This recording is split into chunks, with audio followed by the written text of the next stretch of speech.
Sa kasagsagan ng pagulang dulot ng shear line nung nakarang linggo, gumuho ang lupa sa kabilang dulo ng Makilo Bridge sa Tinglayan, Kalinga. Pero kahapon, December 1, ganito na ang itsura ng tulay. Talagang bumigay yung apartment ng isang side. Kaya nag-tilt yung bridge. Then eventually, nung Sunday night, naumulan ulit, lumaki yung tubig.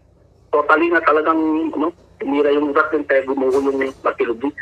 Mahalaga raw ang tulay lalo na ang mga motoristang dumadaan mula Kalinga papunta sa Bontoc Mountain Province. Kaya ang sitwasyon ngayon, transfer yung mga passengers natin kaling from Bontoc.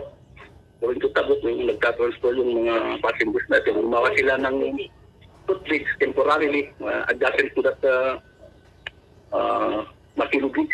Ayon naman sa MDRMO, mayroon na raw plano ang DPWH. Pero malaking katanungan sa mga residente kung bakit hindi pa rin naitatayo ang planong bagong tulay sa lugar na papalit sana sa nasirang tulay. Katunayan, noong 2023, mayroon ng plano dito ang DPWH Upper Kalinga.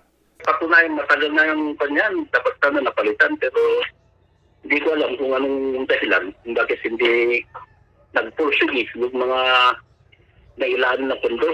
May ginawang parang sinimulan pero ang gagawin wala pa namang progress. Pero sa transparency portal ng DPWH, umabot na sa 98.86% ang accomplishment ng itinatayong tulay. Nagkakahalaga ito ng 67.2 million pesos at ang kontraktor ng proyekto ay ang JTM Construction at EGB Construction. At noong 2024, isang phase 2 ng tulay ang sinimulan at nagkakahalaga naman ito ng 57.7 million pesos at pumalo pa lang sa 11.5% ang accomplishment ng nasabing proyekto. Bukas naman ang tanggapan ng Regional News Group Luzon para sa panig ng DPWH Upper Kalinga. Samantala, patuloy pa rin ang isinasagawang clearing operation sa ilang gumuhong kalsada sa kahabaan ng Mountain Province Boundary Kalanan, Pinukpok, Abbot Road.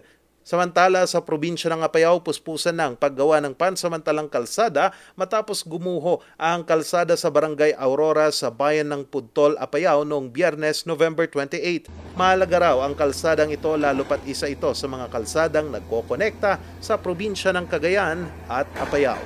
Charles Nicolimon, RNG News.